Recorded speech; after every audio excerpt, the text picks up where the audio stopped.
بڑی سے بڑی ٹینشن ہونا، ٹائم سب سے بہترین مرہم ہے، یہ خوب یاد رکھ۔ جب میرے پاس کوئی پریشان آدمی آتا ہے نا، جس کو کوئی بہت بڑا غم پہنچا ہو، اس کی حالت خراب ہو رہی ہو، میں اسے ایک بات لازمی کہتا ہوں کہ وقت سے بہترین مرہم دنیا میں کوئی نہیں۔ یہ ٹائم گزار لو، اس ٹائم کو کیا کرو، گزارو بس۔ جیسے جیسے ٹائم گزرے گا نا، حالات اپنے آپ کو خود ہی ایڈجسٹ کرتے چلے جائیں۔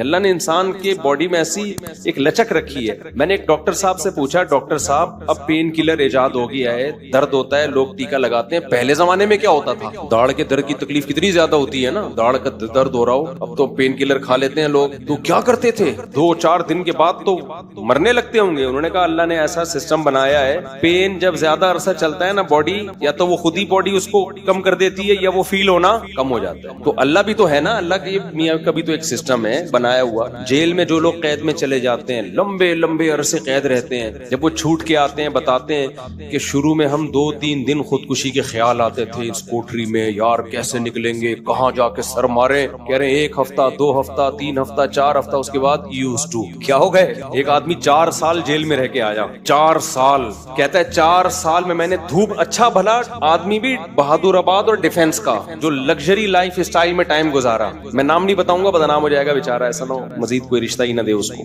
مدیز اس لیے کہ شادی شدہ ہے، خیر اس وقت کمارا تھا وہ، تو وہ کسی شبہ میں اٹھا کے لے گئے اس کو، اچھا بھلا ڈیفنس یا بہادر آباد کا لڑکا تھا۔ بہادر آباد بھی اچھا ایک ایسا علاقہ ہے، لگژری لائف اسٹائل میں پلا، زیادہ ٹائم اس کا یورپ اور یعنی یورپ میں گزرا ہے، کسی شبہ میں اٹھا لیا اس 4 سال اس نے دھوپ نہیں دیکھی۔ کہہ رہے میں جب اندر گیا ہوں نا، ایک پپو فیملی کا، برگر فیملی کا بچہ اندر گیا تو کیا حال، لیکن کچھ چیزیں سنی بھی تھی، علماء کی تقریریں، کچھ صبر سے متعلق، کچھ ایک کہ بھئی جب مصیبت اللہ کی طرف سے آتی ہے اس میں اجر اللہ کی طرف سے، بھئی قصور تو نہیں تھا اس کا، اب یہ تو اللہ کی طرف سے مصیبت ہے۔ نبی صلی اللہ علیہ وسلم نے فرمایا ایک کانٹا بھی چبھتا ہے نا، اس پہ بھی اجر ملتا ہے، اللہ تھوڑی غافل ہے، ہر چیز آزمائش ہے ہمارے لیے، خوب سمجھ لو، اتفاق سے کچھ بھی نہیں ہو رہا، یہ جو ہم سمجھتے ہیں نا بائی چانس ایسا ہو گیا ہے، یہ ہمیں دیکھنے میں ایسا لگ رہا ہوتا ہے، ورنہ بائی چانس کچھ بھی نہیں ہوتا، جو کچھ ہو رہا ہے اللہ کے ارادے سے ہو رہا ہے، خوشی بھی پہنچ رہی ہے اللہ کے ارادے سے، غم بھی پہنچ رہا ہے اللہ کے ارادے سے۔ تو نبی نے فرمایا کہ جس کو خوشی پہنچتی ہے نا مسلمان کو،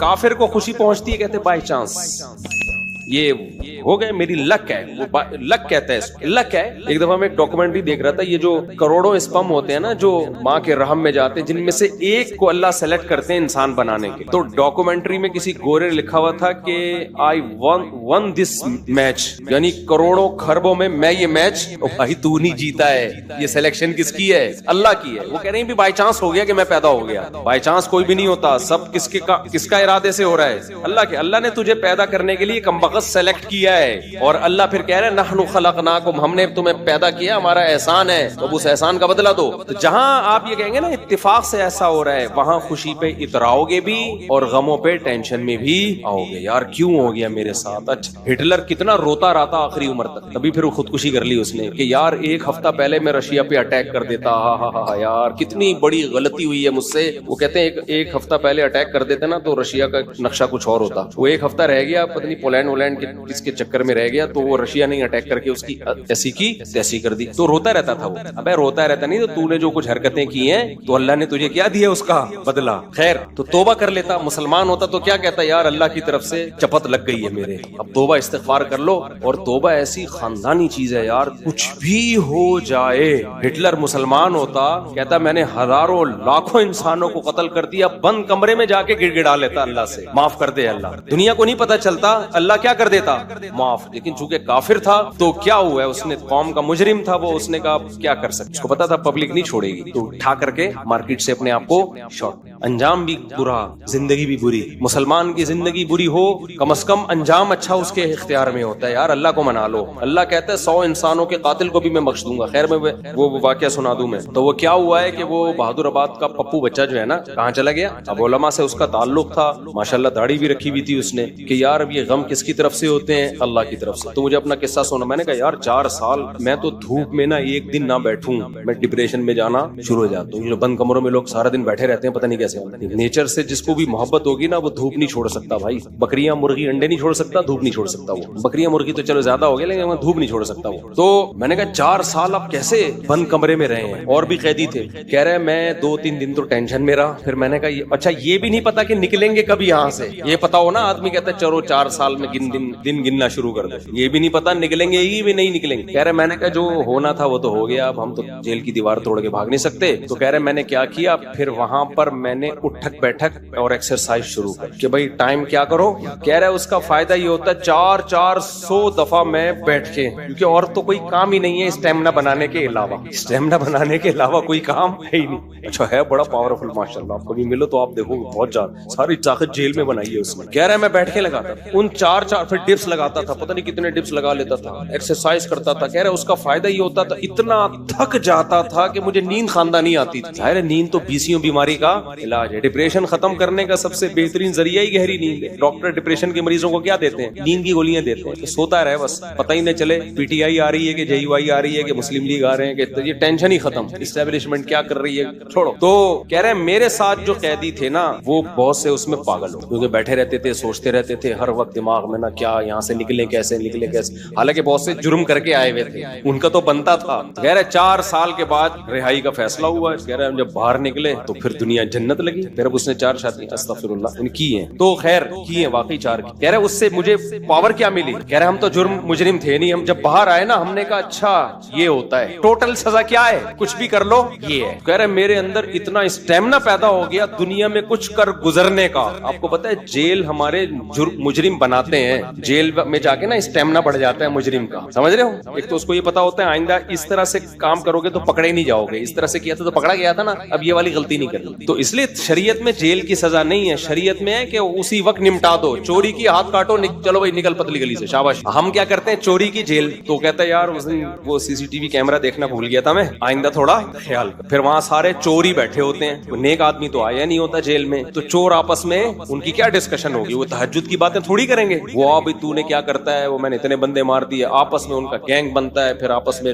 نمبر ایک دوسرے کے ساتھ وہ شیئر کرتے ہیں کہ جب باہر نکلیں گے تو پھر دیکھتے ہیں ہم. اور 4 سال میں 10 سال میں کیا کچھ ہوتا ہی نہیں ہے, تو کچھ کرنے کی صلاحیت ان میں ویسے ہی ختم. وہاں جا کے کوئی یہ تھوڑی کہ وہ ماسٹرز کر رہے تھے یا پی ایچ ڈی کے اسکالر بن کے باہر آئے, یا کوئی انجینئرنگ مکمل کر لی اب باہر جاب ملے گی. 4 سال 8 سال زندگی بہترین ان کے ویسے ہی برباد ہو گئے. اب ان کے پاس کمانے کے لیے چپل چوری کے علاوہ اور کوئی راستہ ہوتا نہیں, یا باقی چوریاں ڈکیتیوں کے علاوہ کوئی راستہ ہی نہیں ہوتا ان کے پاس. تو نظام اتنا گندا ہے, اس لیے اسلام نے سزا رکھی ہے, اس میں ادھار نہیں رکھا. قصاص ہے, ثابت ہو گیا کہ بھائی اس نے بندہ مارا ہے, فوراً پکڑ کے وارثوں کے حوالے کیا جائے گا, بھائی تمہارا باپ مارا ہے تم بتاؤ کیا کرنا ہے. اب وہ فیصلے میں دیر کر رہے ہیں تو اس دوران جیل میں بند کیا جائے, بھاگ نہ جائے. جیل میں اس کو تمام سہولتیں دی جائیں گی, بھائی یہ بندہ ہے بھاگے گا نہیں, جلدی 1 ہفتہ ہے آپ کے پاس, فیصلہ کرو گردن اڑانی ہے یا اس سے بارگیننگ کرنی ہے. تو بارگیننگ میں جو ٹائم لگ رہا ہے اس دوران جیل میں رہے ایک الگ بات. ایک آدھ ہفتہ سعودی عرب میں ایسا ہی ہوتا تھا, آپ کا پتہ نہیں کیا ہو رہا ہے. قصاص اب 1 ہفتہ, اس کے بعد سر قلم کرنا ہے, چلو بھائی اڑا دو سر. سر نہیں قلم کرنا, پیسے لے کے چھوڑنا ہے, پیسے لے بھائی, اور جو بھی رہن کے طور پر اس کی پراپرٹی رکھوائی, چل بھائی نکل, ختم. ہماری عدالتوں پہ بوجھ کتنا ہے دیکھو, 20-20 سال پرانی فائلیں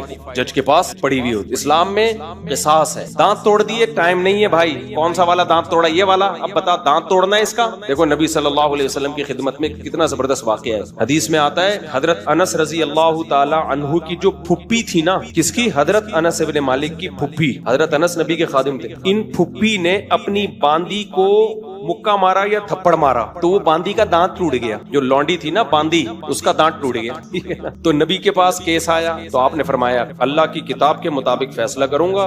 تو کتاب اللہ تو یہی کہتی ہے دانت کے بدلے دانت. تو اب بڑے مسئلہ ہو گیا کہ بھائی یہ تو اتنے خاندانی لوگ ہیں, اور باندی یہ تو لونڈی ہے, لونڈی کا دانت ٹوٹ گیا, ملازم کو تھپڑ مارا دانت ٹوٹ گیا, تو اب سیٹھ صاحب کا بھی دانت توڑا جائے کیا؟ گوروں کے ایسا کوئی قانون نہیں ہے. اسلام میں کہ بھائی دونوں انسان ہیں تو دونوں کے دانت کی سیم ویلیو ہے. تو نبی نے فیصلہ کیا دانت کے بدلے دانت توڑا جائے گا. یہ بھی نہیں دیکھا کہ انس ابن مالک میرے شاگرد ہیں, 10 سال میری خدمت کی ہے, تو اتنی خدمت گزار ہیں تو ان کی پھپھی کے ساتھ میں رعایت کروں. فرمایا نہیں, میں فیصلہ کروں گا کتاب اللہ کے مطابق. تو کتاب اللہ میں کیا تھا؟ اچھا باندی کو یہ توقع نہیں تھی کہ میری جو مولا ہے آقا ہے اس کے دانت توڑے جائیں گے, ان لوگوں کو یہ توقع نہیں تھی. تو جب نبی نے فیصلہ کیا نا تو پھر انہوں نے پھر معاف کر دیا کہ بھئی انہوں نے کہا کہ یہ تو ہماری مولا ہے, مالکن ہے, میں اس کا دانت کیسے توڑ سکتی ہوں. تو پھر انہوں نے خود ہی معاف کر دیا. پھر نبی نے, کیونکہ اس کو حق ہے, تو کیس 2 منٹ میں کیا ہو گیا ختم. اگر انگریز کی حکومت ہوتی یا ہماری پاکستانی حکومت ہوتی اب تک چل رہا ہوتا وہ کیس. دونوں مر چکے ہوتے, دونوں قبروں میں جا چکے ہوتے, ابھی تک ان کے دانت کے کیس کی فائلیں بولو موجود ہوتی, اور پوسٹ مارٹم ہو رہا ہوتا کون سا والا دانت ٹوٹا تھا, ہلا تھا یا ٹوٹا تھا, ان کے مکے سے ٹوٹا. ایسا گندا غلیظ نظام ہمارے اوپر مسلط ہے, اس میں انصاف کے علاوہ سب کچھ ملے گا. تو اسلام نے کیش سزائیں رکھی ہے ٹھک ٹھک ٹھک کر کہ بھائی تھپڑ کے بدلے میں کیا ہے, تو قصاص کا نظام رکھا ہوا ہے اللہ میاں نے بڑا زبردست. وَكَتَبْنَا عَلَيْهِمْ فِيهَا أَنَّ النَّفْسَ بِالنَّفْسِ وَالْعَيْنَ بِالْعَيْنِ وَالْأَنْفَ بِالْأَنْفِ وَالْأُذُنَ بِالْأُذُنِ وَالسِّنَّ بِالسِّنِّ وَالْجُرُوحَ قِصَاص. کیا زبردست آیت. اللہ فرماتے ہیں ہم نے لکھ دیا ہے آنکھ کے بدلے آنکھ. کسی نے تمہاری آنکھ پھوڑی ہے, تم کورٹ میں جاؤ گے جی اس نے آنکھ پھوڑی ہے, یہ ثابت کرو گے, دلائل سے ثابت کر دیا, کورٹ کہے گی تو بھی پھوڑ دے اس کی یہ والی آنکھ. البتہ یہ کام ڈاکٹر سے لیا جائے گا, ویسا نہ ہو پھوڑنے پھاڑنے میں کچھ اور ہی نہ پھوڑ پھاڑ دے, اتنا لمبا چھورا مارے کہ پیچھے سے ہی نکال دے. تو اس میں ماہرین سے مدد تو لی جائے گی, لیکن یہ ہوگا بھئی آنکھ ضائع کی ہے تو تمہاری بھی آنکھ ضائع کی جائے گی. دانت توڑا ہے, سن بسنی, دانت کے بدلے دانت, سمجھ رہے ہو. تو یہ پوری قرآن نے ڈیٹیل بیان کی ہے. یہ ہوتا ہے انصاف, اٹ از کالڈ انصاف. اس میں جس نے جرم کیا شراب پی کے آیا تھا یا بغیر شراب کے کیا ہے اس سے کوئی فرق نہیں پڑتا. یورپ امریکہ میں ہوتا ہے پی کے آپ نے دانت توڑ دیا تو کہتے ہیں سزا ہلکی ہے کیونکہ آپ پیے ہوئے تھے, آپ کو ایکچولی پتہ نہیں تھا کہ میں کیا کر رہا ہوں. اسلام کہتا ہے پینا یہ آپ کا ہیڈ ایک ہے, جو جرم پینے کے بعد ہوگا آپ کو اس کی پوری پوری سزا ملے گی. تبھی اسلام میں احناف کا یہ موقف ہے کہ شراب پی کے طلاق دے دی تو ہو جائے گی. آپ یہ نہیں کہہ سکتے کہ میں نشے میں تھا ہو جائے گی طلاق. کسی حدیث سے نہیں ہمیں پتہ چلتا کہ نشے میں طلاق واقع نہیں ہوتی, خوب سمجھ لو. تو اگر شراب کسی نے خود پی ہے تو وہ اس کا ایسا نہیں ہے کہ اپنے تصرفات اس کے کالعدم ہوں گے, تو بندہ مارے گا. شراب پی کے بندہ قتل کر دیا نا تو شرابی سے قصاص لیا جائے. حالانکہ قصاص تو ایسی چیز ہے جو شبہے سے بھی ساقط ہو جاتی ہے, سمجھ رہے ہو. دیکھو ایک مثال دیتا ہوں, آپ نے ڈنڈا گھمایا کسی کے سر پھوڑ دیا وہ مر گیا تو قصاص نہیں ہے, آپ کو قتل نہیں کیا جائے گا, دیت دی جائے گی. وجہ اس کی یہ کہ اس میں اس بات کا امکان تھا کہ ہو سکتا ہے یہ قتل نہ کرنا چاہ رہا ہو, غلطی سے بندہ مر گیا ہو. جیسے موسیٰ علیہ السلام نے تھپڑ لگایا تھا قتل کرنے کی نیت سے تھوڑی, تو وہ بندہ ہی مر گیا. اب اس میں قصاص تھوڑی ہے بھائی, ہم نے جان کے تھوڑی مارا ہے. تو ڈنڈے میں اس بات کا امکان ہوتا ہے کہ بھائی ویسے ہی پتھر مار رہا ہو تو قتل کی ارادہ نہ ہو. آلہ جارحہ جسے کہتے ہیں نا, جو قتل ہی کے لیے بنے, بندوق ہے, چاقو ہے, اس سے کوئی مارے گا تو قصاص ہے. سمجھتے ہو کہ نہیں سمجھتے؟ ہاں ڈنڈے سے کسی نے مارا اور دلائل سے پتا چل گیا کہ اس کی نیت ہی قتل کرنے کی تھی, وہ ایک الگ بات ہے. لیکن نارملی جو ہے نا, جب قتل کے لیے آلہ جارحہ کا ہونا ضروری ہے. اب مسئلہ یہ ہے, میں بات ہی پتہ نہیں بھول گیا جو بتانا چاہ رہا تھا, یہ میں نے ڈنڈے والی مثال کیوں لی ہے. ہاں دیکھو, میں بتانے کا مقصد یہ تھا کہ ذرا سا بھی شبہ آ جائے نا کہ پتہ نہیں اس کی نیت قتل کی تھی یا نہیں تھی, تو اس کا فائدہ کس کو ہوگا؟ قاتل کو. اس سے قصاص نہیں لیا جائے گا, کیونکہ ہو سکتا ہے یہ قتل نہ کرنا چاہ رہا ہو, غلطی سے بندہ مر گیا ہو, یہ تو سر پھوڑنا چاہ رہا ہو, خالی تھپڑ مارنا چاہ رہا ہو. لیکن شراب پی کے کسی نے بندہ مار دیا نا چاقو سے یا بندوق سے, یہاں شریعت قاتل کو فیور نہیں دیتی. حالانکہ زیادہ فیور بنتا ہے, یار اس کی نیت تھوڑی تھی, تو پی کے ٹہل رہا تھا. تو احناف یہی کہتے ہیں, امام حنیفہ, کہ جب قاتل کو شراب کے بعد اتنا سا فیور نہیں دیا جا رہا, حالانکہ اس کا دماغ کام نہیں کر رہا, تو طلاق تو قصاص سے کم درجے کی چیز ہے. اس میں اگر کوئی پی کے طلاق دے گا نا تو ہو جائے گی, سمجھتے ہو, کیونکہ اس کے اس جرم کو فیور نہیں دیا جائے گا اس پہ. کیونکہ پی کیوں تو نے, وہ کہہ سکتا ہے نا میں تو پی ہوئی تھی تو مجھے کیا پتا, پینے سے پہلے تو تجھے پتا تھا نا, پینے کے بعد کچھ بھی ہو سکتا ہے, بندہ بھی مر سکتا ہے, بیوی کو ڈیورس بھی ہو سکتی ہے. یا ایک مشہور سوال ہے کہ پی اس نے سزا بیوی کو کیوں دے رہے ہو, تو طلاق میں شریعت نے مرد کے تصرف کا اعتبار کیا ہے. اس میں عورت کی پوزیشن کو نہیں دیکھا ہے کہ وہ مظلوم تھی یا ظالم تھی, مرد کی, کیونکہ طلاق کہتے ہیں مرد کی ملکیت سے چیز کا نکلنا. اس میں شریعت نے یہ سمجھا ہے نقصان مرد کا زیادہ ہو رہا ہے. سمجھتے ہو کہ نہیں سمجھتے ہو؟ تو اب یہاں پر بھی یہی ہے کہ اگر کوئی بلا وجہ بیوی کو طلاق دے دے تو بھی تو عورت کا کیا قصور ہے, لیکن پھر بھی ہو جائے گی. تو ہم کہتے ہیں شراب پی کے دے رہا ہے تو بطریقہ اولا ہوگی. آج کل بہت زیادہ ہو رہا ہے, اور پھر لوگ فتوے دائیں بائیں سے لے آتے ہیں کہ جی وہ فلاں نے, سعودیہ کے مفتی نے فتوا دیا ہے طلاق نہیں ہوئی چونکہ پیوی تھی, فلاں نے فتوا دیا. آج کیا ہوا ہے, ایک آدمی نے کھڑے کھڑے بیوی کو 6 طلاقیں دی ہیں, سب نے یہاں کے مدارس نے فتوا دیا طلاقیں ہو گئی ہیں. سعودیہ کے کسی مفتی سے لائیو ویڈیو کال پہ بات کی, اس مفتی نے بولا کہ میں کسی فقہ شقہ کو نہیں مانتا, کوئی طلاق نہیں ہے. میں نے کہا یہی اس کے جاہل ہونے کی دلیل ہے کہ 1400 سال سے جو اسلامی قانون مرتب ہوا آ رہا ہے, اس جاہل آدمی کو وہ پتا نہیں ہے, اور یہ اٹھ کے آیا ہے اسلام سکھانے کے لیے. یہ جو کہتے ہیں نا فقہ شقہ نہیں مانتا, اس کا مطلب ہوتا ہے سارے گھاس کھا رہے تھے, ہم اکیلے آئے ہیں دنیا میں جو اب قرآن و سنت کو ہم نے سمجھا ہے. خیر, تو کہاں سے کہاں بات چلی گئی, بہت اسپیڈ مار رہا ہوں آج میں. ہاں, بہادر آباد سے پھر وہ جیل سے نکلے. ہاں, تو یہ میں عرض کر رہا تھا کہ اسلام کا نظام کتنا بہتر ہے یار. زنا کیا ہے 100 کوڑے مارو, چھوڑ دو بس اس کو, پھر ملامت نہ کرو اس کو. شادی شدہ نے زنا کیا, رجم کرو, قصہ ختم. چلو بھائی, کمارے نے زنا کیا 100 کوڑے, دونوں کو چترول لگاؤ اور چھوڑ دو. کسی نے زنا کی غلط تہمت لگا دی, 80 کوڑے لگاؤ, چھوڑ دو. چل بھائی, کیس نہیں ہے لمبے لمبے, سمجھتے ہو کہ نہیں سمجھتے ہو, لمبے لمبے کیس نہیں ہے. تو ہمارے یہاں تو بہت ہی گندا نظام چل رہا ہے یار, اللہ بچا کے رکھیے, جیلوں سے اللہ بچائے. جیلوں میں خارج کی بیماریاں لگتی ہیں, پتہ ہے آپ, ایک دوسرے کی پھوڑے پھنسیاں ٹرانسفر ہو رہے ہوتے ہیں. گندگی کا ایک نظام ہے, بہت ہی گندا نظام ہے جیلوں کا. تو وہ صاحب جیل میں 4 سال جب کاٹ کر آئے تو کہہ رہے ہیں میں اتنا کانفیڈنس پیدا ہو گیا. لیکن چونکہ بندہ 2 نمبر نہیں تھا, جب 2 نمبر نہیں تھا تو برائیوں کی طرف نہیں گیا, اچھائیوں میں کانفیڈنس پیدا ہو گیا. تو اچھائی آپ کو پتہ ہے, جس نے میرے بیان سنے ہو ایک اچھائی تو اس کو پتہ ہی ہوتی ہے کہ شادیاں میں نے 4 کرنی ہیں. تو کہہ رہا میں جیل سے باہر نکلا نا, بیانات میرے سنے میں تھے, کہتا ہے میں نے سوچا کہ اب کسی کا باپ میرے کو روک کے دکھائے 4 شادیوں سے, کیونکہ اتنی ٹینشن جیل میں, کہہ رہے میں نے اٹھا لی ہے کہ اب ٹینشن میرے لیے مسئلہ نہیں, کیونکہ دوسری میں آدمی ٹینشن کی وجہ سے نہیں کرتا نا, میرے ٹینشن کی ایسی کی. دیکھو اس نے صبر کیا نا, تو یہ جیل اس کے حق میں کیا ہو گیا, مفید. اگر صبر نہ کرتا, جلد بازی والا کام کرتا, جیل میں بیٹھا رہتا, یہ کیا ہو رہا ہے میرے ساتھ, میں نے تو کوئی ایسا گناہ نہیں کیا, اللہ کو میں ہی ملا تھا. کبھی حکومت کو گالیاں دیتا, کبھی پولیس کو گالیاں دیتا, کبھی فوج کو گالیاں دیتا, کبھی عمران خان کو, کبھی مسلم لیگ کو, کبھی کس کو. ان پہ کچھ بھی اثر, جو بھی نہیں رینگتی ان کے اوپر, کیا خیال, ان پہ جو بھی نہیں رینگتی, کسی پہ کچھ بھی نہیں ہونا تھا. اور اللہ کو بھی ایسے لوگ اعتراض کرنا شروع کر دیتے ہیں. اس نے یہ بولا بھائی میرے بس میں جو ہے میں وہ کروں گا, جو میرے بس میں نہیں ہے وہ میں نہیں کر سکتا. ہمارا 1400 سال پہلے جو قانون تھا آج بھی کیا ہے, زنا 1400 سال پہلے حرام, آج بھی کیا ہے, حرام. عزم کرو کبھی زنا کے قریب, بولو نا.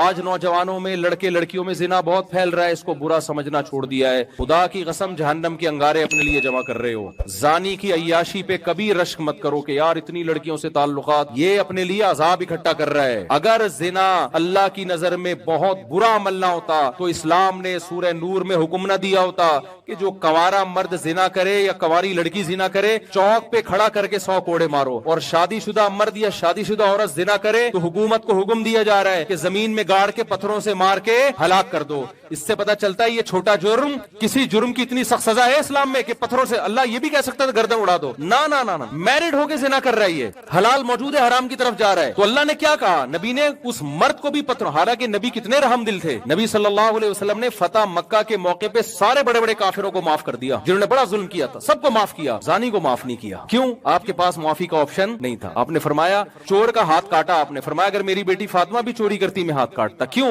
یہ آپشنل نہیں ہے, اس میں میرا اختیار نہیں ہے, یہ کس کا حکم ہے, خدا مجھے معاف کرنے کا حق نہیں دیا مجھے. تو حکومت کو کیا اللہ نے حکم دیا, بھائی زنا کوئی کرتا ہے 100 کوڑے مارو, شادی شدہ مرد یا عورت زنا کرتا ہے پتھروں سے مار کے ہلاک کو. کتنی سخت سزا ہے. تو آج سے عزم کرو بھائی زنا کے کبھی قریب. زنا کا آلٹرنیٹ کیا ہے, نکاح ہے, یہ بھی اللہ نہیں بتایا. اب جب ہم زنا کو حرام کہتے ہیں, لوگ کہتے ہیں زبردست بات کی, جب ہم کہتے ہیں اللہ ہی نے جس نے زنا کو حرام کیا اس نے 4 کی اجازت بھی دی ہے, یار یہ مولوی صاحب کیا باتیں لے کے بیٹھ گئے یار, آپ کیا ہمارے گھروں میں فساد ڈال رہے ہو. میں تھوڑی ڈال رہا ہوں بھائی, اگر اللہ نے ڈالا ہے تو باز اللہ, اور اللہ تھوڑی فساد ڈال رہا ہے. اللہ کہہ رہے ہیں زنا کو روکو. جب نکاح ہوں گے تو عورتیں بغیر نکاح کے جب ہوں گی نہیں تو وہ نہ پیسوں کی لالچ میں آئیں گی, نہ وہ اپنی عفت کی حفاظت کے لیے زنا کی طرف جائیں گی. طوائفوں کو توبہ کروائی جاتی ہے, ان کے خرچے بھی ہوتے ہیں. تو او بھائی اس کا آلٹرنیٹ کیا ہے, تم مرد جب تک نہیں کریں گے نکاح کو پروموٹ نہیں کریں گے, جلد نکاح اور زیادہ نکاح جب تک ہی نہیں ہوگا زنا ختم نہیں ہوگا سوسائٹی سے. سمجھتے ہو کہ نہیں سمجھتے, نہیں سمجھو کوئی بات نہیں, مرو گے تو آپ کے اچھوں کو بھی سمجھ میں آ جائے گا. ہاں پھر رونا بیٹھ کے. بہرحال آپ کو زنا کے قریب جانے کی اجازت نہیں. 1400 سال پہلے بھی نہیں تھی, آج بھی نہیں.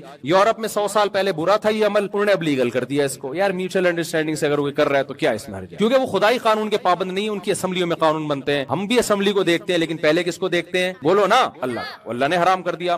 اچھا, جب نکاح کو اسلام نے پروموٹ کیا ہے تو نکاح کو بچانے کی بھی کوششیں کی ہیں. اس کے لیے پہلا قانون اللہ نے بنایا, طلاق کا حق مرد کو دیا, عورت کو نہیں دیا. عورت جلباز ہوتی ہے. ہماری عدالتوں نے طلاق کا حق کس کو دے دیا؟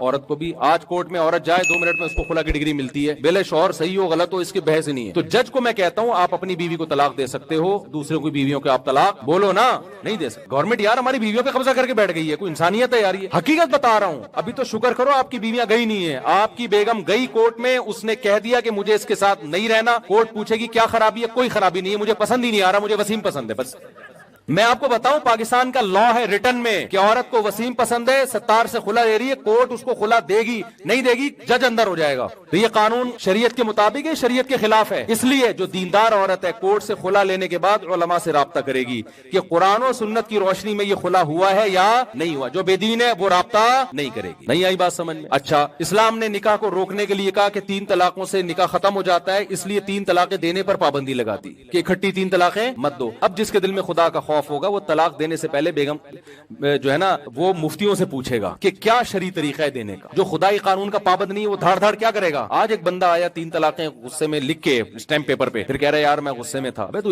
لکھ کے دے رہا ہے پوری تمیز سے, پورے سبجیکٹ ورب آبجیکٹ کے ساتھ پورے جملے تو نے بنائے ہوئے ہیں. غصے میں تھا یار, فضول کے شرابی شراب پی کے غصے میں طلاق دیتا ہے اور کہتا ہے میں تو نشے میں تھا. اگر تو تیرا دماغ کام نہیں کر رہا تھا تو ماں کو طلاق کیوں نہیں دے دی, بہن کو کیوں نہیں دے دی؟ کبھی بھی شراب میں ایسا نہیں ہوا کہ دوست کو طلاق دے رہا ہو کہ میرا دماغ کام نہیں. بیوی کو ہی دے رہا ہوتا ہے, اس کا مطلب تیرا دماغ کیا ہے, کام کر رہا ہے. اسلام میں نشہ عذر نہیں ہے, سمجھ لو. نشے میں آپ دیکھو, یورپ میں نشے میں آپ نے بندہ مار دیا نا, کوئی آپ پہ تھوڑی بہت پینلٹی ہوگی کہ یار ایکسکیوز کر لیں, آپ نشے میں تھے, دانت بھی توڑ دے کوئی مسئلہ نہیں ہے. اسلام میں آپ نے نشے میں بندہ مار دیا, آپ کو سولی پہ لٹکنا پڑے گا. اسلام کہے گا آپ نے نشہ کیا کیوں, ایسا کام کیا کیوں. تو نشے جب آپ نے خود کیا تو طلاق بھی ہوتی ہے اس میں, اور مار دیا تو بندہ کا قصاص بھی لیا جاتا ہے. اسلام میں نشہ عیب نہیں. ہاں کوئی دوسرے نے نشہ زبردستی کرا دیا وہ پھر عذر ہے. تو اب سمجھو بات کو. تو 1400 سال پہلے بھی اللہ نے نکاح جوڑنے کا طریقہ بتایا تھا, آج بھی کیا ہے وہ کبھی بھی چینج نہیں ہوگا. آپ نے اس پہ قائم بولو نا رہنا.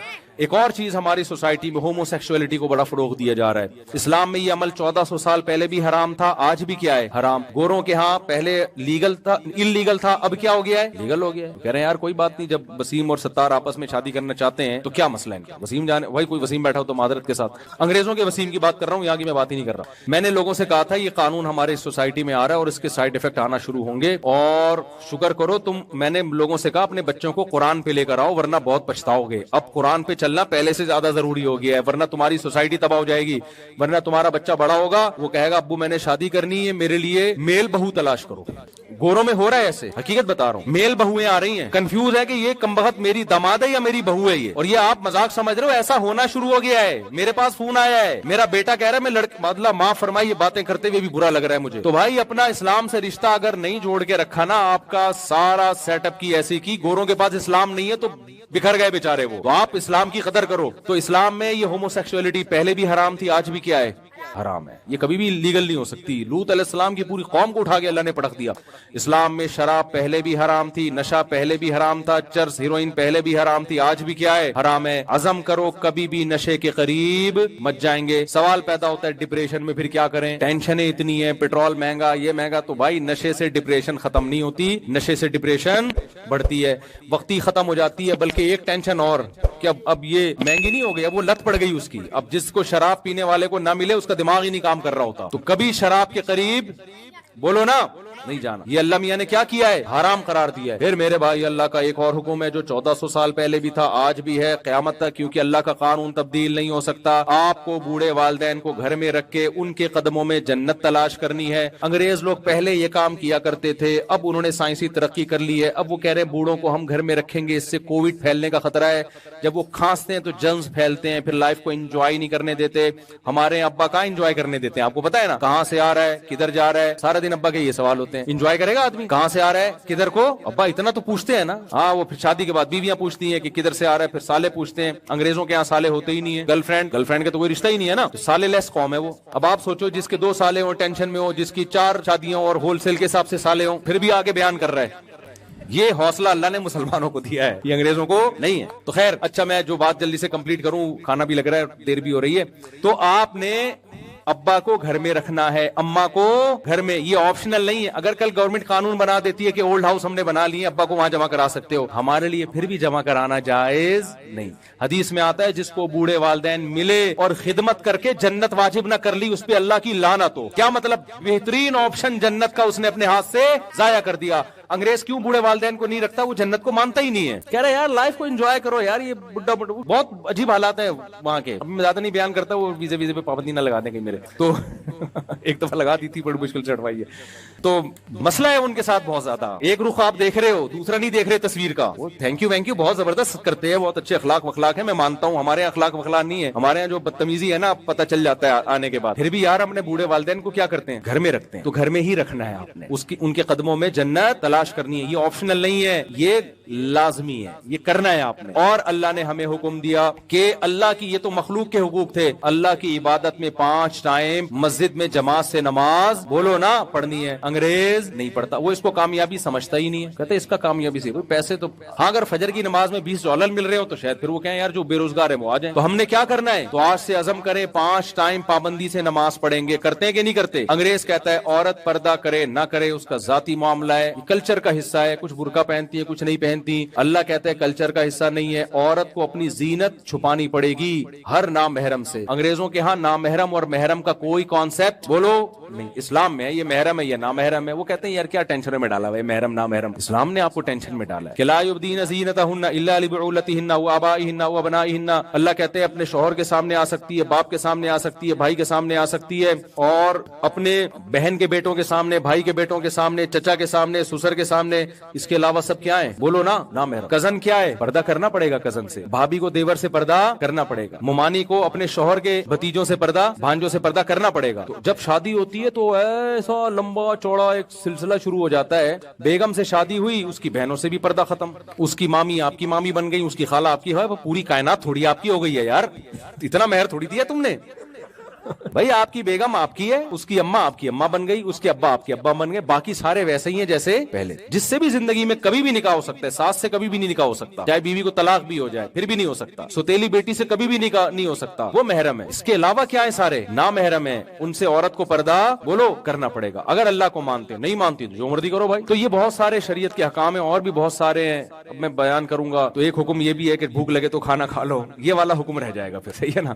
تو اس لیے میں دعا کرتا ہوں, یہ جو حافظ صاحب جنہوں نے قرآن پڑھا, ان کا نام کیا ہے؟ ذاکر حسین صاحب. ایک تو اللہ تعالیٰ ان کا پڑھنا قبول فرمائے. قرآن کا ختم ہونا بڑی اللہ کی نعمت ہے. جن لوگوں نے سنا, اللہ ان کا سننا قبول فرمائے. بڑی ہمت کی بات ہوتی ہے کہ اللہ کا کلام کھڑے ہو کے سننا. اور دیکھو اللہ نے اپنا کلام نازل کیا نا, تو اللہ کے ذمے تھا کہ اس کا اللہ کا کلام ہونا ثابت کرے. اتنی عزت اللہ نے اس کلام کو دلوائی ہے کہ اس ایسی کسی کتاب کو ایسی پوری دنیا میں اس کا 10واں حصہ بھی عزت نہیں ملی ہے. پوری دنیا میں سمجھ کے سب سے زیادہ پڑھی جانے والی کتاب, بغیر سمجھے سب سے زیادہ پڑھی جانے والی کتاب, باوضو پڑھی جانے والی کتاب, کھڑے ہو کے پڑھی جانے والی کتاب, کھڑے ہو کے سنی جانے والی کتاب. سب سے زیادہ عمل اس کتاب پہ کیا جاتا ہے. سب سے زیادہ خوبصورت آوازوں میں مختلف لہجوں میں پڑھنے والے اسی کتاب کے ملیں گے. حرم میں دیکھو لاکھوں لوگ امام حرم کے پیچھے ہاتھ باندھ کے کھڑے ہوتے ہیں, لاکھوں روپے خرچ کر کے جاتے ہیں. ایسا پروٹوکول کسی فزکس کیمسٹری کی کتاب کو یا کسی دوسری آسمانی مذہب کو ملا؟ کسی کو نہیں ملا. درس قرآن کی سب سے زیادہ محفلیں اسی کی ہوتی ہیں, زبانی سب سے زیادہ اسی کو یاد کیا جاتا ہے,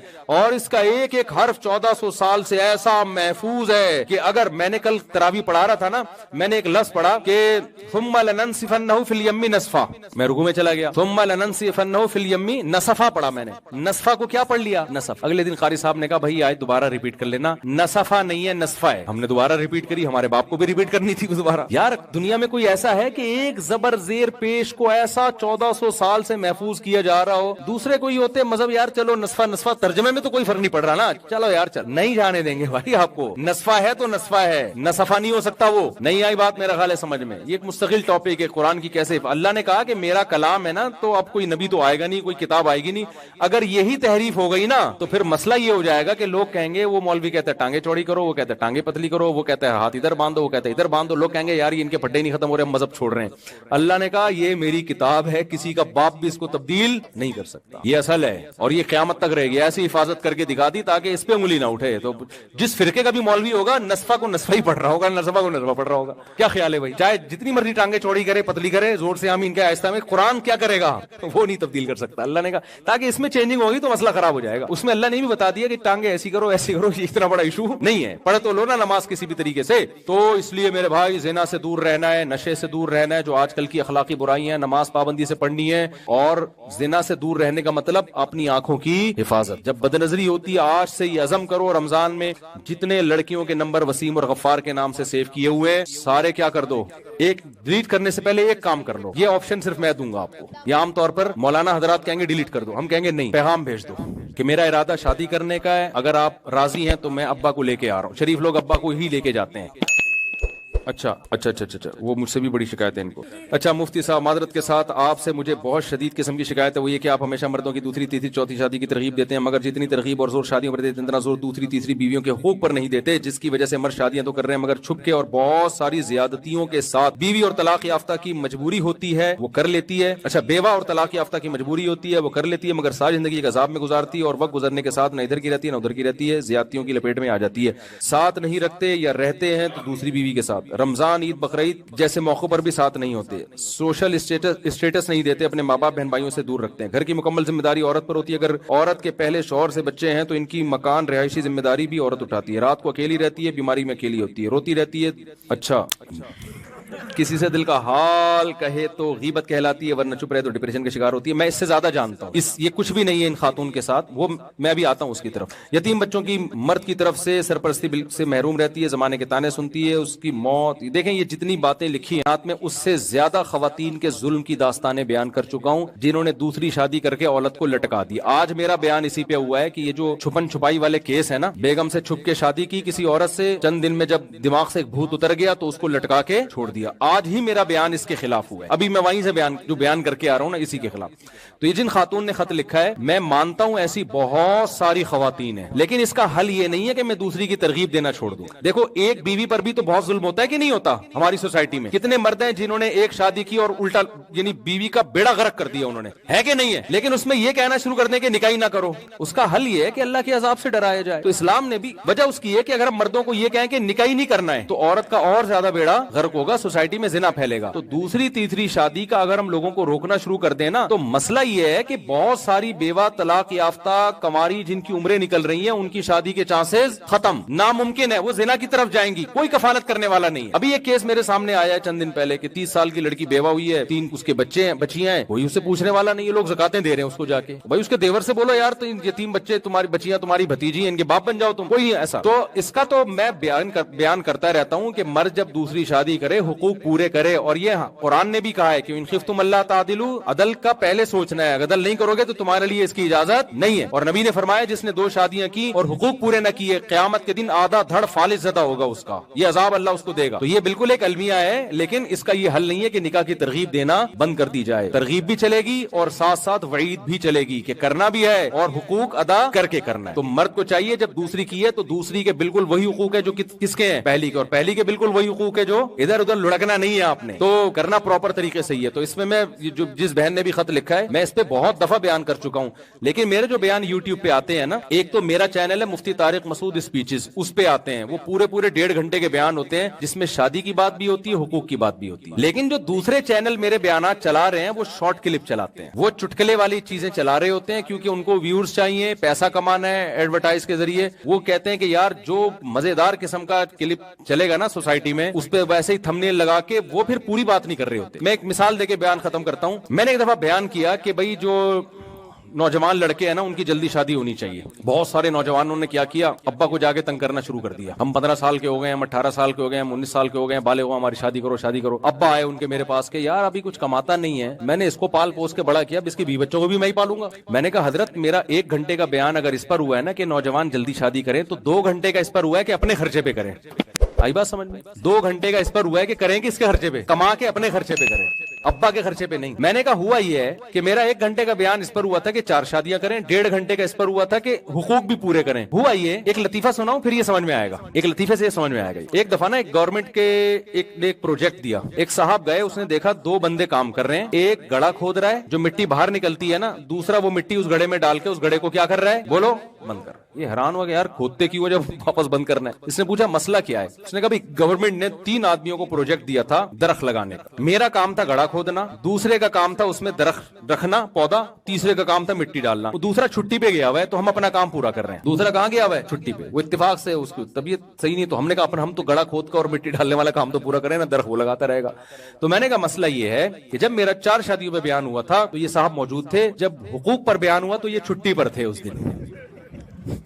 میں نے جب یہ بیان کیا تھا کہ نوجوان جلدی شادی کریں, اس وقت یہ نوجوان موجود تھا. میرا جب یہ بیان ہوا تھا کہ اپنے خرچے پہ کریں تو یہ کہاں تھا, یہ چھٹی پر تھا. تو بھائی اسلام کے حکم کو جب لینا ہوگا تو پورا لینا ہوگا, آدھا لینے کی آپ کو اجازت نہیں ہے. پورا پراپر حکم لیں گے تو پھر ہوگا, نہیں تو آدھا والا نہیں ہوتا. کہ ابا کو تھوڑی, ابا نے اپنی کر لی, تو بڑا کر دیا تجھے کھلا پلا کے, اب تیرے. اور پھر میرا بیان سن کے بچے بھی اسپیڈ سے پیدا ہوں گے. پھر آپ کے ابا کہے گا یار میں اپنی اسپیڈ کو بھی میں اس کا بھی ذمہ دار میں ہوں, اور تیری اسپیڈ بھی کس کے کندھوں پہ آ رہی ہے, اس کا بھی میں. ابا کر دے تو اچھی بات ہے, اچھی بات ہے. اگر بچہ سمجھدار ہے, پڑھائی میں ہے, تو ابا کر دے تو بہت اچھی بات ہے, ثواب. لیکن ذمہ دار نہیں ہے. تو یہ جو ہماری بہن نے اپنی شکایت پیش کی ہے بالکل صحیح ہے. ایسی بہت ساری خواتین ہم اس سے غافل نہیں ہیں, اور بیان میں اس کا تذکرہ بھی کرتا رہتا ہوں. اچھا وہ میں بات مکمل کر دوں کہ جو موبائلوں میں نمبر ہے نا, ان کو پیغام بھیج دو, نکاح کرنا ہے تو میں ابا کو لا رہا ہوں. ابا اب جائیں گے نہیں, میں بتا دوں آپ کو, خود چلے جائیں, آپ کے ابا سے ملنے آ رہا ہوں یہ کہہ دیں آپ. تو کرنا ہے تو ٹھیک ہے, نہیں تو آج سے میرا آپ سے تعلق کیا ہے. اللہ میاں نے 2 ہی راستے رکھے ہیں, یا تو بیوی بناؤ فوراً. اور اچھا بیوی میں ایسا نہیں, لوگ کہتے ہیں اصل میں ایکچولی 1 سال سے میری گپ شپ ہے, میں اس کو سمجھنا چاہ رہا ہوں, اگر مجھے سمجھ میں آ گئی تو میں شادی کر لوں گا. یہ حرام ہے. سمجھ میں آ رہی ہے بات. سمجھنے کے لیے گپے لگانا, ایک نظر دیکھنے کی اجازت دی ہے شریعت نے, گپے لگائے جا رہا ہے اور اتنے تعلقات ڈیٹے مار رہے ہیں. گوروں نے یہی کیا نا, گوروں نے یہی کیا کہ یار ہم انڈرسٹینڈنگ کے بغیر کیسے شادی کر لیں. پھر وہ میوچل انڈرسٹینڈنگ سے پہلے 1 سال ٹائم تھا اس کا, پھر 2 سال, پھر 10 سال, پھر اب یہ ہوا کہ بچے پہلے پیدا ہو رہے ہیں, شادی بعد میں ہو رہی. بچے ابا اما کی شادی میں تمبو لگا رہے ہوتے ہیں وہاں پہ.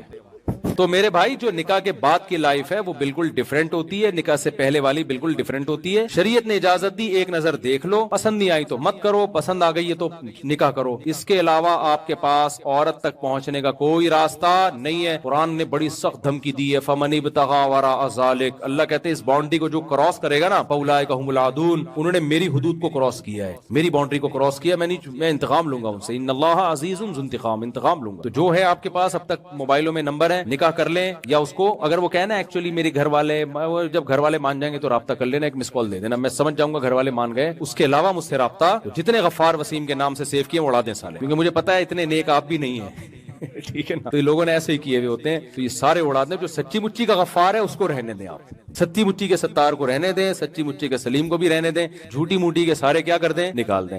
ماشاءاللہ یہاں کافی لوگ جمع ہیں. دیکھو رنگ رلیوں پہ زمانے کی نہ جانا اے دل, یہ خزاں ہے جو بانداز بہار آئی ہے. یہاں شراب بہت ہے, عام ہے, زنا عام ہے. اس زمانے میں جو غیر مسلم ہیں وہ 100 سال پہلے جیسے نہیں ہیں. 100 سال پہلے جو غیر مسلم تھے وہ اخلاقی برائیوں کو برائی سمجھا کرتے تھے, وہ زنا کو برا سمجھتے تھے, گرل فرینڈ بوائے فرینڈ کو برا سمجھتے تھے.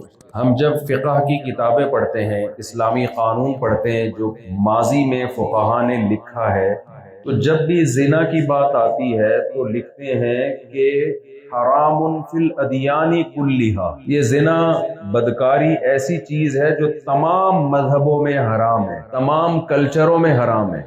تو پہلے زمانے کے جو علماء تھے, فقہا تھے, انہیں لوگوں کو یہ سمجھانا کہ یہ بری چیز ہے, اچھی نہیں ہے, یہ سمجھانا ان کے لیے بہت آسان تھا, کیونکہ غیر مسلم بھی اس کو برا سمجھتے تھے.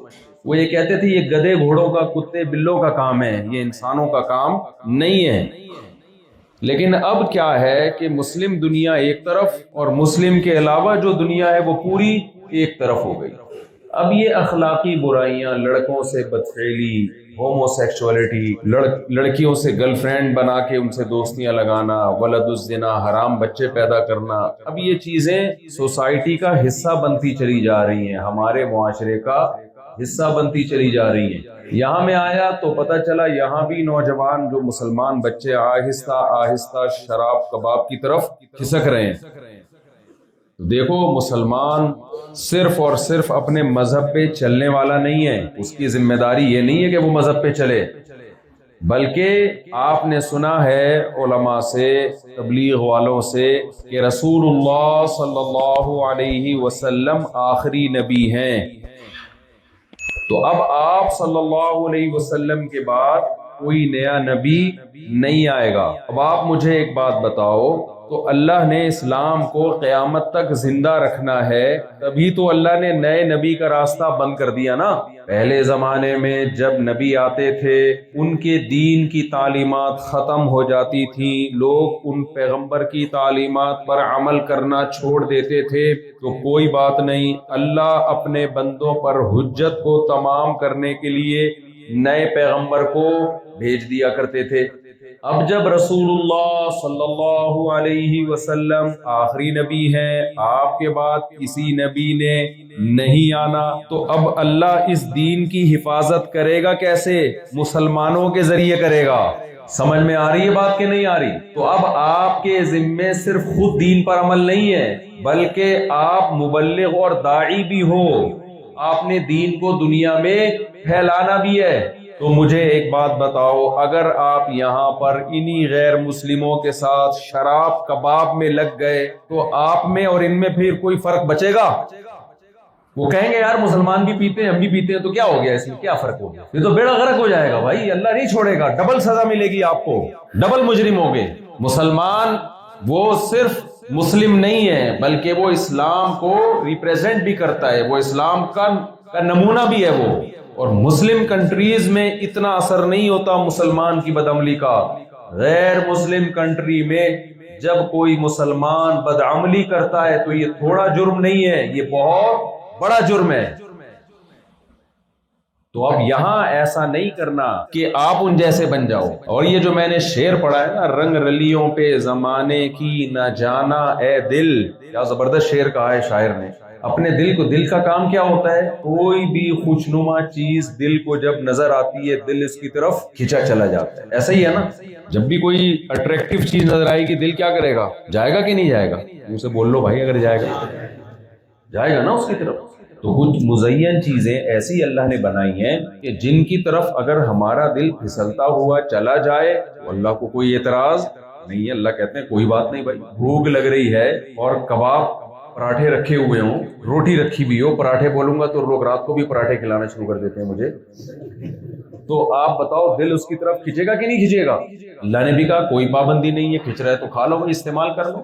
کچھ چیزیں ایسی اللہ نے رکھی ہیں، زُيِّنَ لِلنَّاسِ حُبُّ الشَّهَوَاتِ مِنَ النِّسَاءِ وَالْبَنِينَ وَالْقَنَاطِيرِ الْمُقَنطَرَةِ مِنَ الذَّهَبِ وَالْفِضَّةِ وَالْخَيْلِ الْمُسَوَّمَةِ وَالْأَنْعَامِ وَالْحَرْثِ ذَلِكَ مَتَاعُ الْحَيَاةِ الدُّنْيَا۔ اللہ فرماتے ہیں ہم نے لوگوں کے لیے چند چیزوں کو بہت اٹریکٹیو بنایا ہے، بہت خوشنما بنایا ہے۔ ان میں اللہ نے سب سے پہلے جس چیز کا ذکر کیا وہ مردوں کے لیے عورت کو بنایا ہے۔ تبھی عیاشی کا تصور شروع کہاں سے ہوتا ہے؟ عورت سے شروع ہوتا ہے۔ عیاش کہا ہی اسے جاتا ہے جو حلال اور حرام کا فرق کیے بغیر عورت کی طرف بھاگتا ہے، اور جو زنا کی طرف بھاگتا ہے وہ شراب کی طرف بھی جاتا ہے۔ یہ دو چیزیں عیاشی کے لیے لازم ملزوم ہے، شراب اور زنا۔ اور ان دو چیزوں سے اللہ کو نفرت نہیں بلکہ بے انتہا نفرت ہے۔ تبھی اللہ نے اپنے پیغمبروں کو زنا کے قریب جانے سے بھی بچایا ہے۔ زنا کرنا تو دور کی بات، زنا کے قریب بھی اللہ نے پیغمبروں کو نہیں جانے دیا۔ رسول اللہ صلی اللہ علیہ وسلم نے ارشاد فرمایا 7 آدمی ایسے ہوں گے، 7 یظلهم اللہ فی ظلہ یوم لا ظل الا ظلہ۔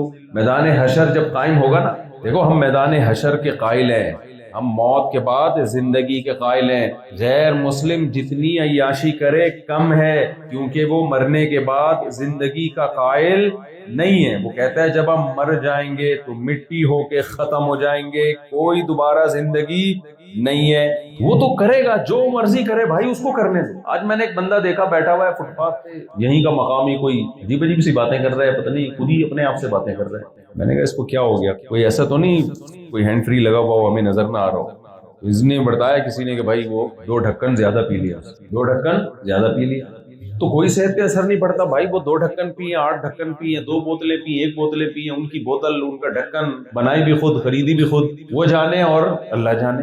میں اور آپ میرے بھائی ہم اس بات کے قائل ہیں ایک قطرہ بھی حرام ہے. نبی صلی اللہ علیہ وسلم نے فرمایا ایک قطرہ بھی حرام ہے, ایک قطرہ, چاہے اس سے نشہ نہ بھی ہو پھر بھی حرام ہے. یہاں بھی ماشاءاللہ لوڈ شیڈنگ صبح. تو یہ بتا رہے ہیں کہ پاکستان کے بھی بہت لوگ ہیں یہاں پہ, میں نے کہیں کہہ دیا ہے کم ہے, کافی لوگ ہیں. یہ انڈا موڑ کے ماشاءاللہ ناظم آباد ملتان اسٹیشن جی اورنگی. اچھا چلیں پھر یہ تعارف بعد میں ہوتا رہے گا, بھی بیان کر لیں. تو بھائی میں آپ سے یہ عرض کر رہا ہوں, دیکھو یہ غیر مسلم لوگ موت کے بعد زندگی کے قائل نہیں ہیں. ایک طرف ہو جاؤ.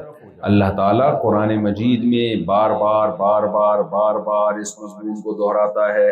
میں نے جو آیت پڑھی ہے, افا حسبتم انما خلقناکم عبثا, اللہ فرماتے ہیں کیا تم یہ سمجھتے ہو ہم نے تمہیں بیکار پیدا کیا ہے. دیکھو کتنی عجیب سی بات ہے. کافر کیا کہتا ہے ہم مر جائیں گے, مٹی ہو کے ختم ہو جائیں گے. کتنی عجیب سی بات ہے کہ دوبارہ زندہ ہوں گے. یہ کیسے ہوگا بھائی, سائنٹیفکلی یہ ممکن نہیں ہے بھائی. مر گئے مٹی ختم. اللہ کہتے ہیں کتنی عجیب سی بات ہے کہ میں نے تمہیں پیدا کیا مار کے مٹی کر کے ختم کرنے کے لیے. یہ زیادہ عجیب سی بات ہے. کیا خیال ہے بھائی؟ دیکھو 2 پھینکو بیٹھے ہوئے تھے نا, 2 پھینکو بیٹھے ہوئے تھے. آپ کو پتا ہے نا پھینکو کسے کہتے ہیں؟ تھوڑی یہاں اردو بھی تھوڑی سی کمزور ہے, لمبی جو پھینک رہے ہوتے ہیں. ایک پھینکو نے بولا کہ میرے دادا کے پاس ایک استبل تھا جس میں گھوڑا چلاتے تھے, گھوڑا 500 سال تک بھی دوڑتا تو وہ استبل ختم نہ ہوتا. دوسرے نے کہا میرے دادا کے پاس ایک لاٹھی تھی, یہیں سے بیٹھے بیٹھے ستاروں کی سیٹنگ صحیح کرتے تھے وہ اس لاٹھی کے ذریعے. تو پہلے نے بولا بھائی تیرے دادا اتنی بڑی لاٹھی رکھتے کہاں تھے؟ انہوں نے کہا تیرے دادا کی استبل میں رکھتے تھے. تو جیسے کو تیسا ہے کہ نہیں ہے, جیسے کو تیسا. تو یہ بیوقوف لوگ یہ کہتے ہیں کہ ہم جب مر کے مٹی ہو کے ختم ہو گئے ہم زندہ کیسے ہوں گے بھائی, مٹی ہو جاتے ہیں, کیڑے کھا جاتے ہیں. اللہ فرماتے ہیں یہ احمق اور بیوقوف یہ اس پہ تو اعتراض کر رہے ہیں کہ مر کے ہم مٹی ہو کے ختم. یہ اس سے بڑا اعتراض تو یہ ہوتا ہے کہ پھر اللہ نے اگر انسان کو مٹی بنا کے مار کے ختم ہی کرنا تھا تو وہی اللہ نے پیدا کیوں کیا پھر دنیا میں؟ کسی آدمی کو دیکھا کوئی کام کرے ختم کرنے کے لیے, کوئی مقصد نہ ہو اس کے سامنے. بھائی آپ نے ایسا ہی کوئی کام کیا, بہت بڑی بلڈنگ بنا دی آپ نے, کوئی پوچھے بھائی کیوں بنائی, کہہ رہے دھماکے سے اڑانے کے لیے. آپ نے گاڑی بنائی, کیوں بنائی؟ دھماکے سے اڑانے کے لیے. تو بھائی یہ فلموں ڈراموں میں تو ایسا ہو سکتا ہے, سچی مچی میں ایسا نہیں ہوتا. اگر کوئی ایسا کرتا ہے تو وہ دنیا کا 1 نمبر کا بے وقوف ہوگا. اللہ تعالیٰ قرآن مجید میں فرماتے ہیں ہم نے زمین اور آسمان سب کے سب انسانوں کے لیے بنائے. سب کس کے لیے بنایا؟ اللہ نے انسانوں کے لیے. اللہ انسان کو کہتے ہیں کہ تجھے میں نے کسی مقصد کے لیے بنایا ہے بھائی. اگر انسان کو مار کے مٹی کر کے ختم کرنا مقصد تھا تو اس کا مطلب پھر اللہ نے ایویں اس کائنات کو بنا دیا, بلا وجہ اس انسان کو بنا دیا. تو غیر مسلم بہت بڑی بھول میں پڑا ہوا ہے. وہ سمجھتا ہے کہ ہم مر کے مٹی ہو کے ختم ہو جاتے ہیں. جب پیغمبر دنیا میں آئے پیغمبروں نے انہیں سمجھایا کہ تم ختم نہیں ہوتے بھائی, جس اللہ نے تمہیں پیدا کیا ہے وہی اللہ تمہیں دوبارہ زندہ کرے گا. اب یہ اللہ کا پیغام پیغمبروں کے ذریعے انسانوں تک پہنچا, لوگوں نے پیغمبروں کو جھٹلانا شروع کیا. اللہ نے یہ ثابت کیا کہ یہ میرے میسنجر ہیں, یہ واقعی میرے پیغمبر ہیں. یہ کس کے ذمہ ہے یہ سمجھانا؟ یہ اللہ کے ذمہ. ان کی نبوت کو ثابت کرنا کس کے ذمہ ہے؟ اللہ کے ذمہ. اللہ نے جتنے پیغمبر دنیا میں بھیجے نا سب کو اتنے معجزے دیے اور ان کے سچے ہونے پر اتنے دلائل قائم کر دیے کہ تاکہ لوگ ان کو جھوٹا نہ سمجھے اور ان کی بات پر یقین کر لیں. دیکھو ایک بات سمجھو اچھی طریقے سے, اللہ تعالیٰ اس پر قدرت رکھتا ہے کہ وہ ہمیں مار کے مٹی کر کے ختم کر کے دوبارہ پیدا کر دے. یہ بات تو 2 اور 2 4 کی طرح واضح ہے, کیونکہ قرآن نے جگہ جگہ بیان کیا کہ ہم نے تمہیں پانی کے قطرے سے بنایا ہے. جو پانی سے بنا سکتا ہے وہ دوبارہ مٹی سے بھی بنا سکتا ہے. لیکن یہ کافی نہیں ہے دلیل اتنی بات کہ دوبارہ پیدا بھی کرے گا. جو کوئی کام کر سکتا ہے ضروری نہیں ہے کہ وہ کرے بھی. سمجھتے ہو بات کو کہ نہیں سمجھتے؟ دیکھو آپ میں طاقت تھی، مثال دیتا ہوں تاکہ آپ کو سمجھ میں آ جائے. ہر 2 شادیوں والے جس میں طاقت ہوتی ہے 2 شادیاں کرنے کی، وہ کر لیتا ہے. آپ نے ایک آدمی کی دولت دیکھی، صحت دیکھی، آپ نے کہا یہ 4 شادیاں کرے گا. کسی نے پوچھا اس کی دلیل کیا ہے، آپ نے کہا اس کے اندر 4 کی طاقت ہے، صحت بھی ہے اور پیسہ بھی ہے. تو کیا یہ دلیل درست ہوگی؟ بھائی کیا ہو گیا کہ آپ لوگ کو مجھے لگ رہا ہے کہ نہیں ہوگی نا. اتنا کافی تھوڑی ہے کہ طاقت ہونے سے یہ لازم تھوڑی آتا ہے کہ وہ یہ کام کر بھی لے گا، یہ تھوڑی لازم آتا ہے. دوسرا آدمی آیا، وہ بھی صحت مند، جوان، پیسہ بھی بہت، اس کے لیے رشتے بھی بہت. آپ نے کہا یہ بھی 4 کرے گا. کسی نے پوچھا دلیل کیا ہے، کہا اس میں طاقت ہے، اس کے پاس صلاحیت ہے، اس کے لیے رشتے بھی بہت ہیں. یہ دلیل نہیں ہے کہ کسی چیز کی طاقت کا ہونا اس کی علامت نہیں ہے کہ وہ یہ کام لازمی کرے گا بھی. اللہ تعالیٰ یہ بات تو عقل بھی مانتی ہے کہ جس رب نے، جس خدا نے کائنات کو بنایا، کائنات خود بخود تو بنی نہیں سکتی، ناممکن ہے. مادہ اپنی حالت تبدیل نہیں کر سکتا تو اپنے آپ کو پیدا کیسے کر سکتا ہے میرے بھائی؟ تو بنایا ہے کسی نے. تو جس نے پہلی دفعہ بنایا، عقل یہ کہتی ہے جو جب کچھ بھی نہیں تھا اس نے سب کچھ بنا دیا، تو جب کچھ ہو تو کیوں نہیں بنا سکتا بھائی؟ وہ ریپیئرنگ زیادہ مشکل کام ہے یا پہلی دفعہ ریپیئرنگ کسی چیز کی زیادہ مشکل ہے یا پہلی دفعہ بنانا زیادہ مشکل ہے؟ پہلی دفعہ بنانا زیادہ مشکل ہے بھائی. کمپنی نے پہلی دفعہ موبائل بنایا تو چائنا نے فوراً کاپی مار دی اس کی، یا خراب ہو گیا آپ نے بھی بنا لیا اس کو دوبارہ. تو جس اللہ نے ہمیں عدم سے وجود دیا، پہلی دفعہ بنایا، عقل یہ کہتی ہے وہ دوبارہ بھی بنا سکتا ہے، لیکن یہ اس کی دلیل نہیں ہے کہ بنائے گا دوبارہ. بھائی ہر وہ چیز جو ہو سکتی ہو، ضروری تو نہیں کہ ہو جائے گی نا. بھائی کیا ہو گیا بھائی؟ ضروری تھوڑی. یہ پتہ کیسے چلے گا دوبارہ بنائے گا؟ یہ اللہ کے بتانے سے پتہ چلے. دیکھو میں دوبارہ مثال دیتا ہوں. یہ 4 شادیوں کی مثال ہر جگہ فٹ بیٹھتی ہے اور سمجھ میں بہت آتی ہے. سمجھ رہے ہو؟ سب لوگوں کی، سب مسلمانوں کی سمجھ میں یہی مثال آتی ہے، اس کے علاوہ کوئی مثال آتی نہیں. دیکھو اب ایک آدمی ہے، آپ نے اس کی صحت دیکھی، آپ نے اس کے پاس دولت دیکھی، دیکھا اس کے لیے رشتے بہت آ رہے ہیں، آپ نے دعویٰ کیا کہ یہ 4 شادیاں کرے گا. ہم اس دعوے کو قبول نہیں کریں گے. ہمیں کیا پتا کرے گا کہ نہیں کرے گا، لیکن اس نے بولیا کہ میں کروں گا. تو اگر اس کا سچا ہونا ثابت ہو جائے تو ہم کہیں گے اب یہ کرے گا، کیونکہ یہ جو کہتا ہے وہ کر کے چھوڑے. کتے والا لطیفہ یاد آ رہا ہے مجھے. ایک آدمی کے گھر کتا آیا نا، ایک آدمی کے گھر کوئی مہمان آیا تو کتا بہت بھونک رہا تھا اس کو. ایک آدمی نے کسی سے کہا کہ کبھی ہمارے گھر کی بھی دال روٹی کھا لیا. اس نے کہا کہ لوگ کہتے تو دال روٹی ہے، کھلاتے کیا ہے؟ قورمہ بریانی ہے. تو یہ ان کے گھر جب گیا تو واقعی میں دال روٹی رکھی ہوئی. بھائی جب آپ کسی کو کہتے ہو کبھی ہمارے غریب کھانے پر آؤ تو مطلب بنگلہ ہی ہوتا ہے نا، اور کبھی ہمارے گھر کی بھی دال روٹی کھا لیا کرو، مقصد ہوتا ہے بریانی اور مرغے شرغے. تو یہ جب گیا تو واقعی کیا رکھی ہوئی تھی؟ دال روٹی. اتنے میں جو ہے نا کتا بھونک رہا تھا تو میزبان نے کتے سے کہا چپ ہو جا، میں تیری ٹانگیں توڑ دوں گا. تو مہمان نے کتے سے کہا چپ ہو جا، یہ ٹانگیں ہی توڑے گا. یہ جو کہتا ہے اس کا مطلب وہی ہوتا ہے. تو اب وہ جو بندہ تھا جس کی صحت بھی اچھی، ہمیں پتا چل جائے کہ جو کہتا ہے وہ پورا کر کے دکھاتا ہے، وہ جھوٹ نہیں بولتا. اب اگر وہ دعویٰ کرے گا کہ میں 4 کروں گا تو آپ مان لو گے. کیا خیال ہے بھائی؟ پھر یہ دلیل ہوگی کہ واقعی یہ کرے گا کیونکہ یہ سچ بولتا ہے. تو پتا چلا کسی دعوے کے صحیح ہونے کے لیے 2 چیزوں کا ہونا ضروری. نمبر 1 وہ دعویٰ ممکن بھی ہو، ناممکن نہ ہو. نمبر 2 جو کرنے والی طاقت ہے وہ خود کہے کہ میں یہ کروں گا تو ہم مانیں گے. دیکھو جب بھی عدالت میں کوئی کیس چلتا ہے تو مثال کے طور پر زید نے بکر پہ یہ دعویٰ کیا کہ اس نے چوری کی ہے، زید نے بکر کے خلاف دعویٰ کیا کہ اس نے چوری کی ہے. عدالت صرف زید کے دعوے پر بکر کو چور قرار نہیں دے گی. اب عدالت نے زید سے پوچھا آپ کے پاس کیا دلیل ہے کہ اس نے چوری کی ہے؟ زید نے کہا کہ یہ چوری کر سکتا ہے، اس میں چوری کی طاقت ہے، یہ دلیل ہے. کوئی مان لے گا اس دلیل کو؟ جج کہے گا وہ تو تیرے اندر بھی طاقت ہے، بہت سارے لوگوں میں اور میں بھی طاقت ہے چوری کرنے کی. یہ کیا بات ہوئی کہ چوری کی طاقت ہے تو چوری کر لے گا؟ تیرے پاس دلیل کیا ہے؟ تو اس نے گواہ پیش کر دیے اور وہ سچے گواہ تھے. سچے گواہوں نے گواہی دی کہ واقعی اس شخص نے چوری کی ہے. اب جج مانے گا کہ نہیں مانے گا؟ بولو نا، مانے گا. لیکن اگر بکر یہ ثابت کر دے کہ جو میرے اوپر چوری کا الزام لگا ہے جس طریقے سے لگا ہے وہ عقلاً ممکن ہی نہیں ہے، تو پھر کتنی ہی سچی گواہیاں آ جائیں چور کے خلاف کورٹ اس کیس کو خارج کر دے گی سوائے خلا کے کیس. پاکستان میں خلا کا کیس ایسا ہے کہ عورت نے اگر یہ کیس کیا کہ میرا شوہر مجھے نان نفقہ نہیں دیتا اور شوہر نے بینک اسٹیٹمنٹ بھی دکھا دی نا کہ اس کے اکاؤنٹ میں ہر مہینے اتنے پیسے ڈال رہا ہوں, تو بھی الحمدللہ ہماری عدالتیں اس دعوے کو نہیں سنتی. زندہ باد. اور کمال کی بات یہ ہے کہ مفتی صاحبان اس خلا کو کنسیڈر قرار دیتے ہیں اس بیس پر کہ عورت نے گواہ پیش کر کے اپنی ذمہ داری پوری کر دی ہے. یہ ہو رہا ہے مارکیٹ میں.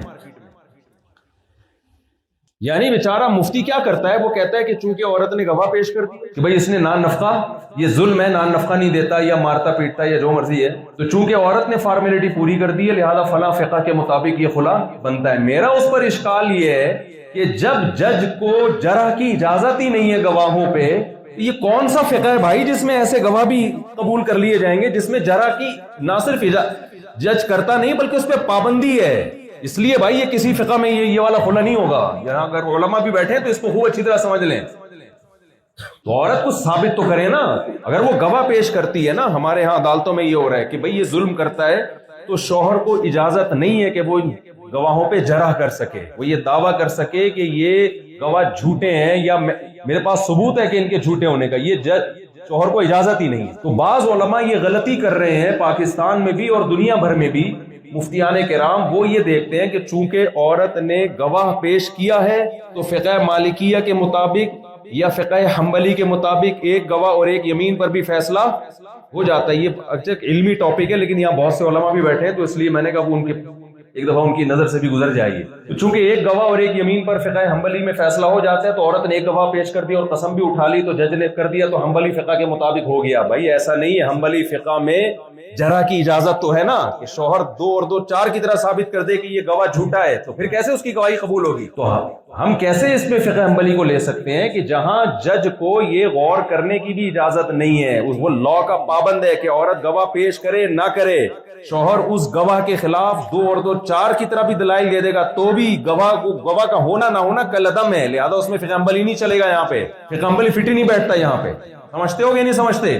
یہ ایک فیملی سسٹم کو تباہ و برباد کرنے کا ایک طریقہ ہے. عورت کے لیے کیا مشکل ہے کسی بھی کوئی مکھنچو کو اٹھا کے لے جائے کہ جی اس نے یہ گواہی دے گا کہ یہ مجھے مارتا پیٹتا ہے, وہ تو کسی کو بھی لے جائے گی اٹھا کے, اس پہ جرح تو ہو. دنیا میں کہیں بھی کوئی دعویٰ ایسا قبول نہیں ہوتا کہ گواہ جو بھی بول دیں جج من معن اس گواہی کو تسلیم کر لے, اس کے پہلے جرح کی جاتی ہے. دیکھا جاتا ہے کہ کوئی یہ ایسا تو نہیں ہے کہ یہ مدعی نے دعویٰ کیا تھا دوپہر 12 بجے چوری کی ہے, گواہ آ کے کہہ رہے ہیں شام کے 6 بج رہے تھے, بیان میں ہی تضاد ہو گیا نا یہ. تو میں خیر اپنے ٹاپک کے طرف دوبارہ آتا ہوں کیونکہ عدالتی خلا بھی ایک درد سر بنا ہوا ہے, اور جن کو لوگوں کو علم علمق نہیں ہے, پختگی نہیں ہے, وہ علماء بھی سرسری مطالعہ کر کے وہ باہر ملکوں میں تو شرعی اکیڈمی بنی ہوئی ہے, ٹھک ٹھک ٹھک خلے کی ڈگریاں پکڑا رہی ہیں. اور بھائی تم کیا یہود و نصارہ سے بھی آگے نکل گئے ہو, تم اس طرح سے طلاق یہودیوں کے یہاں نہیں ہوتی جس طرح اسلام میں کر دی ہے. تو اسلام میں خوب اچھی طرح سمجھ لو, عورت کے پاس آنے کا حق ہے, جانے کا حق عورت کے پاس نہیں ہے. الطلاق لمن اخذ بالساق, نکاح ختم کرنے کا اختیار حدیث میں آتا ہے اس کو ہے جو شوہر ہے.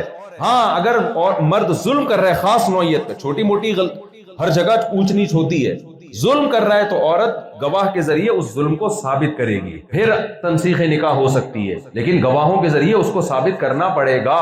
یہاں لوگ کہتے ہیں گواہ کہاں سے لائے گی, تو بھائی یہ تو ہر الزام میں کہہ سکتے ہیں گواہ کہاں سے لائے گی. پھر تو کوئی بھی کسی پہ الزام لگا دے, میں الزام لگا دوں اس نے چوری کی ہے, عدالت مجھے بلائے گواہ لاؤ, میں کہوں گواہ کہاں سے لاؤں, بھائی جب یہ چوری کر رہا تھا مجھے تھوڑی پتا تھا کہ میں کہاں سے گواہ لے کر آتا. ویسے تو بے گناہ لوگوں پر الزام لگیں گے, اس لیے اصل فیصلہ اللہ نے آخرت کے لیے رکھا ہے. ہم دنیاوی قانون کے پابند ہیں جو اللہ نے بنایا ہمارے لیے, تو دنیا میں قانون یہی بنایا ہے اللہ نے کہ ہر جرم اس کے ثبوت کے لیے گواہ ضروری ہے, اور گواہ پہ جرح بھی ہوگی تاکہ پتہ چلے کہ یہ گواہی غلط تو نہیں دے رہا.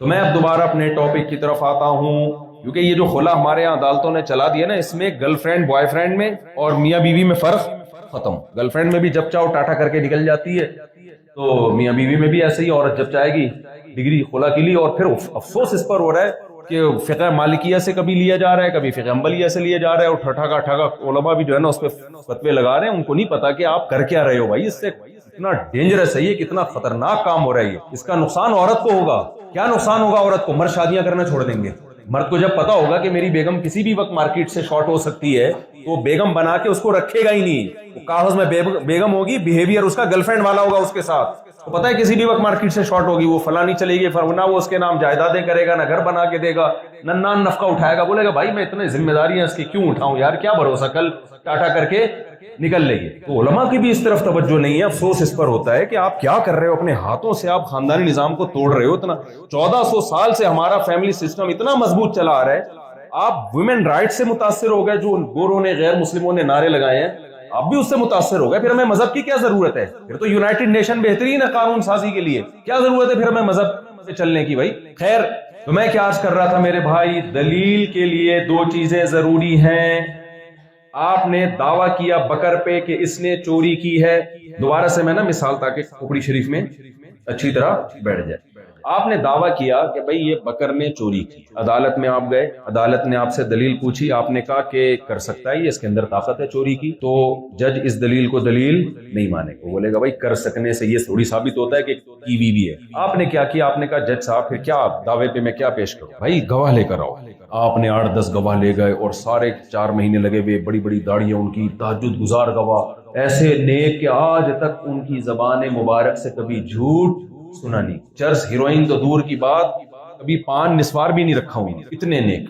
ایسے آدمیوں نے گواہی دی. جج متاثر ہوا, اس نے کہا بھائی یہ تو اتنے لوگوں کی گواہی میں رد نہیں کر سکتا. اچانک بکر نے کہا جج صاحب آپ ان گواہوں کی گواہی سے پہلے ایک دفعہ میری بات سنیں, ان گواہوں کا بیان ذرا لیں. آپ بیان کیا دے رہے ہیں؟ گواہوں نے جی بیان دیا کہ اس نے اتنے بج کے اتنے منٹ پہ چوری کی ہے, فلاں تاریخ کو ہم نے اپنی آنکھوں سے دیکھا ہے. بکر نے کہا کہ جج صاحب اتنے بج کے اتنے منٹ پہ فلاں تاریخ کو فلاں مقام پہ میرے لیے چوری ممکن ہے ہی نہیں, امپاسبل.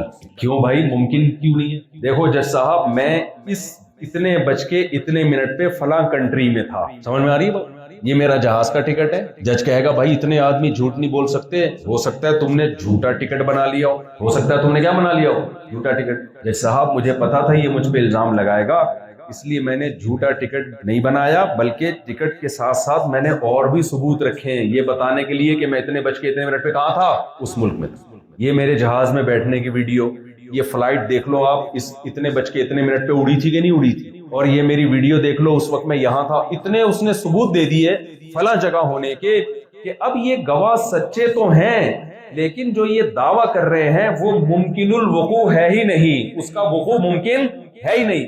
کتنے ہی سچے گواہ کیوں نہ ہو, اس کے باوجود جج ان کو نہ صرف یہ کہ ان کی گواہی کو رد کرے گا, بلکہ آئندہ کے لیے ان کو جھوٹوں کی فہرست میں ڈال دے گا. بولے گا 1 نمبر کے جھوٹے, آئندہ کبھی ان کی گواہی قبول نہیں ہوگی. بات شریف میں آ رہی ہے, کھوپڑی نہیں بولوں گا میں, شریف میں آ رہی ہے بات. اس سے ہمیں پتا چلا بھائی جب بھی ہم کسی چیز کو ثابت کرنے کے لیے جاتے ہیں نا, تو 2 چیزوں کا ہونا ضروری ہے. ایک وہ چیز ممکن ہو, نمبر 2 اس پر گواہ قائم ہو جائے, سچے لوگوں کی خبر قائم ہو.